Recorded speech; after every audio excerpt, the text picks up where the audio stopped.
গাজীপুরের জাতীয় নাগরিক পার্টির নেতা খন্দকার আলামিনের বিরুদ্ধে মিথ্যা মামলা এবং চাঁদাবাজি, মাদক সেবনের অভিযোগ এনে মানববন্ধন করেছে স্থানীয় ছাত্র সমাজ এবং এলাকাবাসী।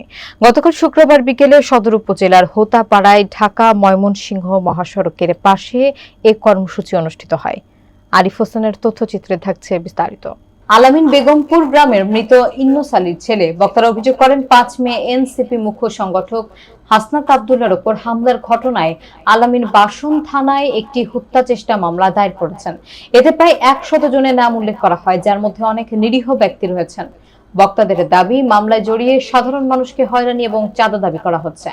এই ঘটনায় পুলিশ বিভিন্ন স্থানে অভিযান চালিয়ে ৮৬ জনকে গ্রেফতার করেছে। মামলায় ৪৩ জনের নাম উল্লেখ করে অজ্ঞাতনামার শতাধিক ব্যক্তিকে আসামি করা হয়েছে। এই ঘটনায় পুলিশ বিভিন্ন স্থানে অভিযান চালিয়ে ৮৬ জনকে গ্রেফতার করেছে। মামলায় ৪৩ জনের নাম উল্লেখ করে অজ্ঞাতনামার শতাধিক ব্যক্তিকে আসামি করা হয়েছে। হামলার খবর প্রথম ছড়িয়ে পড়ে এনসিপি সংগঠক সার্জিস আলমের ফেসবুক পোস্টে। তিনি জানান, ৪ মে সন্ধ্যায় চান্দনা চৌরাস্তা এলাকায় ১০ থেকে ১২ জন সন্ত্রাসী হাসনাতের গাড়িতে হামলা চালায়।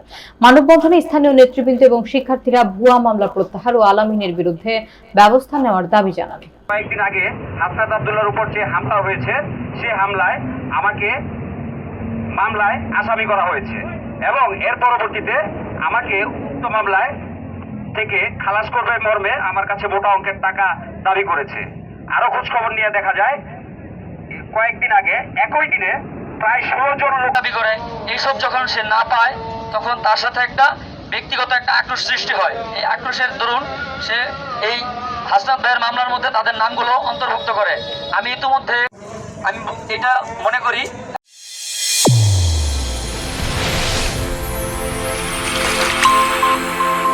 চ্যানেল A1 হৃদয়ের স্পন্দন।